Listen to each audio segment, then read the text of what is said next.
এলাম, দেখলাম, গতির ঝড়ে ব্যাটারদের স্টাম্প উড়িয়ে দিয়ে পুরস্কার বাগিয়ে নিলাম।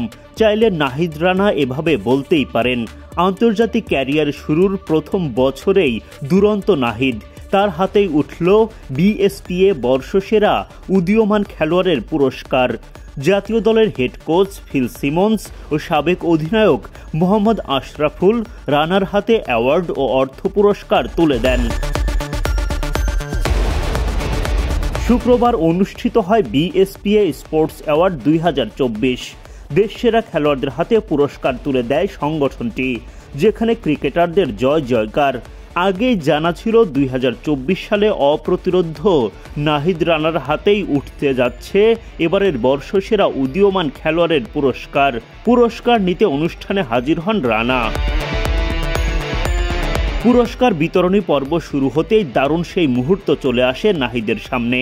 রানার হাতে পুরস্কার তুলে দিতে মঞ্চে ডেকে নেওয়া হয় ফিল সিমন্স ও মোহাম্মদ আশরাফুলকে। এরপর বর্ষসেরা উদীয়মান খেলোয়াড় হিসেবে রানার নাম ঘোষণা করা হয়। হাসি খুশি মুখে মঞ্চে ওঠেন নাহিদ রানা। সিমন্স ও আশরাফুল রানার হাতে তুলে দেন অ্যাওয়ার্ড ও 25,000 টাকার অর্থ পুরস্কার। 2024 সালের মার্চে টেস্ট দিয়ে আন্তর্জাতিক ক্রিকেটে পা রাখেন রানা। ক্যারিয়ারের শুরু থেকেই দুর্দান্ত বোলিং করেন তিনি। গেল বছর 6টি টেস্টে 20 উইকেট তোলেন নাহিদ।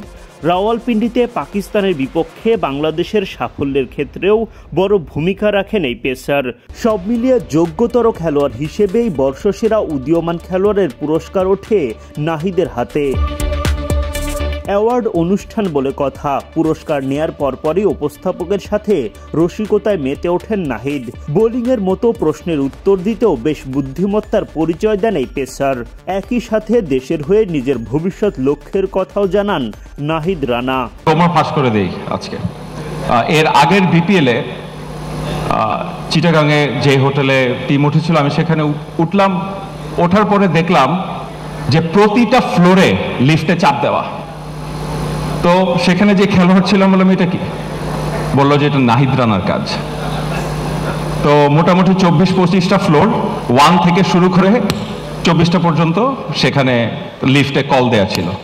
তো ফাস্ট বোলারদের অনেকে বলে যে একটু স্ক্রু ঢিলা থাকতে হয়। কথা সত্য নাহিদ?